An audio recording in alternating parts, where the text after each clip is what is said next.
Hello यार, सारे कैसे हो? आई होप सब ठीक हो गए।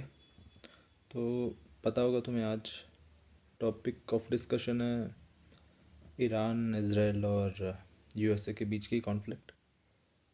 देखो, आई थिंक हम लोग सिर्फ एक मेजर अटैक और एक ईगो हर्ट से दूर है किसी भी एक कंट्री के। अगर ये होता है हम्म, तो आई एम श्योर कि एक हमें बहुत बड़ा इसका, या हम कह सकते हैं बहुत बुरा एक अंजाम देखने को मिलेगा किसी भी एक कंट्री में। हो सकता है ईरान में या इसराइल में या यूएसए। यूएसए तो खैर काफ़ी दूर है। तो मुझे लगता है कि यार कुछ तो something is going to happen very soon and very big. देखो, तुम्हें पता होगा वर्ल्ड वॉर 2 के दौरान भी जो पर्ल हार्बर है उस पर जापान अटैक करके भाग गया था। उसने सोचा कि भाई क्या ही होगा, लेकिन वहाँ से अमेरिका का जो ईगो हर्ट हुआ, प्लस उसके जो सोल्जर्स की डेथ हुई, वहाँ से अमेरिका ने ठान लिया था कि छोड़ेंगे नहीं हम जापान को। तो यार देखो, कुछ यही केस सिनेरियो मुझे ईरान के साथ होता हुआ दिखाई दे रहा है। Iran is doing something crazy.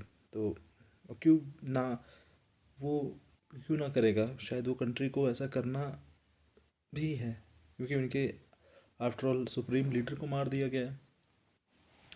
Okay, he has been killed, Khamenei. तो इस डेस्परेशन में ईरान सारी सेवरल कंट्रीज़ में अटैक्स कर रहा है। तो देखो यार, मैं यही कह रहा हूँ, अगर कोई भी एक अटैक ऐसा अटैक होता है जो किसी भी कंट्री का उसके ईगो को हर्ट करता है, उसके सोल्जर्स की डेथ होती है, large number of sudden attack कुछ भी, या हो सकता है कि ईरान यूएसए की वॉरशिप्स को तबाह कर दे, तो इसके बहुत बुरे कॉन्सिक्वेंसेस हमें देखने को मिलेंगे। शायद ईरान, देखो यार फैक्ट तो यही है, ईरान अपने आप को सुप्रीम यूएसए के सामने नहीं कह सकता है। यूएसए आफ्टर ऑल बहुत बड़ी कंट्री है, बहुत बड़ा इकॉनमी, बहुत वो एकदम वो बैटल के किंग ऑफ बैटल्स हैं भाई। वो उनसे जीतना ईरान के लिए तो पॉसिबल नहीं है। और Iran is not also nuclear armed country भी नहीं है वो। ठीक है। और एक इंटरेस्टिंग बात मैं आपसे और शेयर करना चाहता हूँ। देख रहे हो यूएसए और इसराइल कहाँ तक पहुँचे हुए हैं, और ईरान के लिए वो सब कर पाना पॉसिबल नहीं है अभी फ़िलहाल के लिए।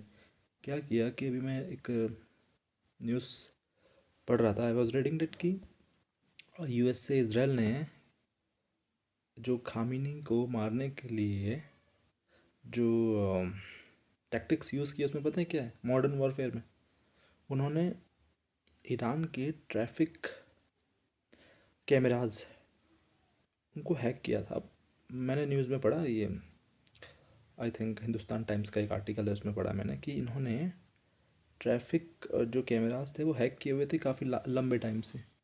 ठीक है ना, खामिनी को मारने के लिए इन्होंने उसका यूज़ भी किया है, ट्रैफिक कैमरास का, और उनको काफ़ी टाइम से ये हैक किए हुए थे इन लोगों ने, और उनकी कहाँ उनके गार्ड्स जा रहे हैं उनको पूरी निगरानी रखने के लिए। तो देखो यार, जो यूएसए है और इसराइल है, ये नो डाउट टेक्नोलॉजिकली ईरान इनके सामने कहीं भी नहीं है। ईरान सिर्फ़ और सिर्फ आसपास के जो कंट्रीज़ हैं वहाँ पे जो यूएस एसेट्स हैं उन पे ही हमला कर सकता है, और यहाँ से ये अपने लिए खुद अपने एनिमीज़ क्रिएट कर रहा है, Kuwait, UAE and various other countries. तो अगर किसी दिन कुछ इधर उधर होता है, थोड़े से भी अटैक्स इधर से उधर होते हैं, और किसी भी मतलब अगर सिविलियंस की जान जाना शुरू हो गई आसपास के नेबरिंग कंट्रीज़ में ईरान के, जिनको कंटिन्यूसली अटैक कर रहा है, तो Iran might be facing a huge attack. और ज़रूरी नहीं है यार कि ये न्यूक्लियर अटैक होगा, माइट कि ऐसा हो सकता है कि अमेरिका के पास बहुत सारे बॉम्ब्स हों, लेकिन वो न्यूक्लियर कैपेबल भले ही ना हो, लेकिन वो एक ऐसे इंटेंसिटी कैरी करते हैं जिससे लार्ज नंबर ऑफ पीपल मारे जा सकते हैं।